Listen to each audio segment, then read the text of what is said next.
já deve ter ouvido que em breve entra em funcionamento o cadastro positivo dos consumidores. A promessa desse projeto é de que os bons pagadores terão vantagens na hora da compra, como crédito facilitado e juros diferenciados. Mas será que na prática isso vai mesmo funcionar assim? Para garantir o pagamento de contas parceladas, os comerciantes recorrem ao cadastro negativo de consumidores antes de aprovar a compra. Os mais conhecidos são o Serasa e o SPC. Normalmente, a inclusão ocorre após o atraso de uma ou mais parcelas. Uma lei deve mudar essa rotina. Ela cria o cadastro positivo, que é um banco de dados que favorece os bons pagadores. Uma das intenções é diminuir a taxa de juros em financiamentos, além da estimulação à queda no número de inadimplentes. Neste banco ficarão os históricos de pagamentos do consumidor. As informações cadastradas devem ser claras e objetivas e não podem incluir dados como opção sexual e convicções políticas e religiosas. Para fazer parte do cadastro positivo, o consumidor deve dar autorização para a empresa que vai administrá-lo. A permanência também é opcional, já que o cidadão pode cancelar a inscrição a qualquer momento. Apesar das possíveis vantagens apontadas no projeto, a ideia divide opiniões. De acordo com a coordenadora do PROCON do Paraná, o cadastro não deve mudar a realidade do consumidor brasileiro. O consumidor já é vulnerável à publicidade de produtos e serviços. Imagina quando se tem o controle dos hábitos do consumidor, quer dizer, essa questão se potencializa, né? E um outro aspecto interessante também é aquela situação assim, o consumidor não está no cadastro positivo, mas há uma promessa de diminuição de juros, né? Uma vez incluído o seu nome. Aí a pessoa, não, vou começar a comprar crédito. Comprar crédito significa, embora não se diga, pagar juros, né? Pagar juros, talvez de uma maneira desnecessária, inclusive. Então, esse cadastro ele é positivo, sim, mas ele é positivo mais para o fornecedor do que para o consumidor.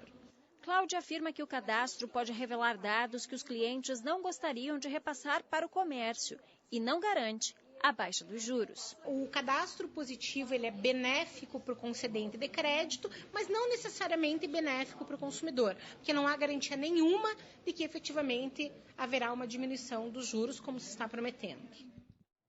Bom, e para os especialistas, quais as vantagens e desvantagens desse cadastro positivo? É o que a gente vai saber agora aqui no estúdio com o professor de Direito Empresarial e do Consumidor da Universidade Federal do Paraná, Carlos Eduardo Rapner. Tudo bem, professor? Boa noite. Boa noite. Boa noite. Como é que o senhor analisa esse projeto que vem agora, que ainda vai ser aprovado, vai ser instituído? Para o consumidor, isso pode ter algum lado positivo? Na verdade, já existe uma lei, que é a Lei 12.414, agora de junho de 2011, que trata justamente da formação e consulta a bancos de dados com informação de adimplemento. Ou seja, já há uma lei que, de certa forma, eu coloco entre aspas, regulamenta o Código de Defesa do Consumidor, porque trata da mesma matéria que já, desde 1991, é objeto de previsão legal no Código de Defesa do Consumidor. Ainda é uma matéria nova, não se sabe exatamente a dimensão e o alcance que esse assunto pode trazer para a comunidade e que vantagens, efetivamente, isso, do ponto de vista técnico, possam reverter em proveito do consumidor. O que se sabe, até o presente momento, é que é uma lei que está sendo altamente questionada. Os PROCONs não entendem esse cadastro como algo aceitável em defesa do consumidor, e a reportagem de vocês bem mostra isso. E também há movimentos do Ministério Público Federal no sentido de identificar nessa lei lesão grave à Constituição Federal, por ferir direitos elementares do cidadão, antes de mais nada, antes de adentrarmos sequer a seara da defesa do consumidor, porque esbarra em direitos elementares conferidos pela Constituição Federal, dentre eles o direito à intimidade, a proteção aos dados reservados da pessoa, que não podem nem devem ser objeto de tratamento amplo, desregrado ou por meio de uma lei sujeita a ampla discussão, tal como essa, que já se põe à discussão na comunidade jurídica. Agora, alguns críticos desse cadastro dizem que o grande problema é que não teria um marco regulatório para os dados que estão lá dentro, né? Ou seja, isso fica meio a esmo. Como é que funciona?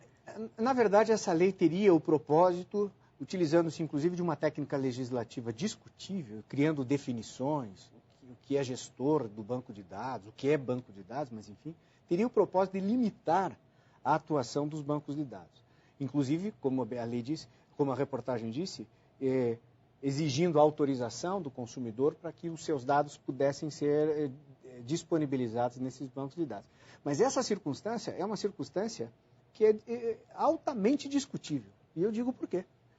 Não há a menor garantia de que o tratamento destes dados se faça de modo sigiloso e a garantir os direitos elementares do cidadão, número 1.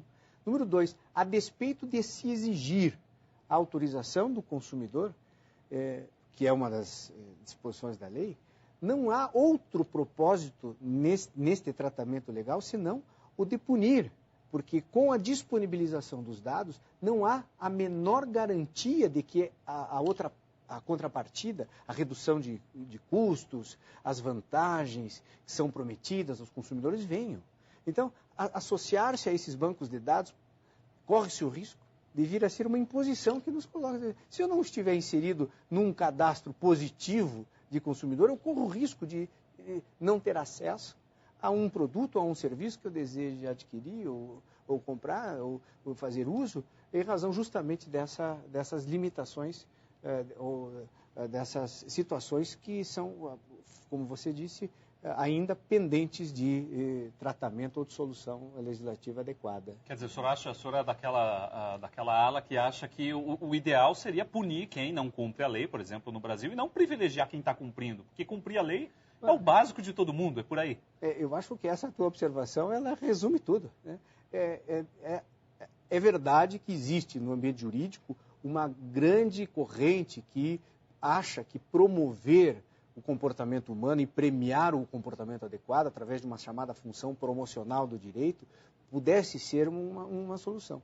Mas, a rigor, nós sabemos que o nosso sistema jurídico ele deixa evidenciado que é a punição porque simplesmente cumprir com a lei é um dever de todos nós. Então não podemos imaginar que as leis venham ser colocadas, semelhantemente a essa que está aí colocada, com a finalidade de premiar aqueles que simplesmente cumprem a lei.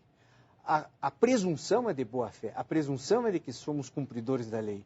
E aqueles que a descumprem, assim, uma rigorosa punição, a atenção do legislador sob a forma de sanção administrativa ou penal, mas não simplesmente imaginar que o cadastro positivo... Isso aqui, na verdade, parece ser o estatuto de um novo negócio. Alguém que vai trabalhar com os dados, que vai servir não só aos lojistas, ao comércio, à indústria, às instituições financeiras, mas a quaisquer outras finalidades que permitam, como já acontece por outros mecanismos, o monitoramento dos cidadãos, transformando-nos a todos em bonecos, vítimas de um sistema de Big Brother gigante e que monitora cada passo, cada ação, cada compra, cada gesto que fazemos nas nossas vidas. Cadastro positivo, nesse exato instante, parece ser algo ainda prematuro de se eu emitir uma opinião, mas até onde se conseguiu estudar é uma repetição, uma regulamentação torta do que o Código de Defesa do Consumidor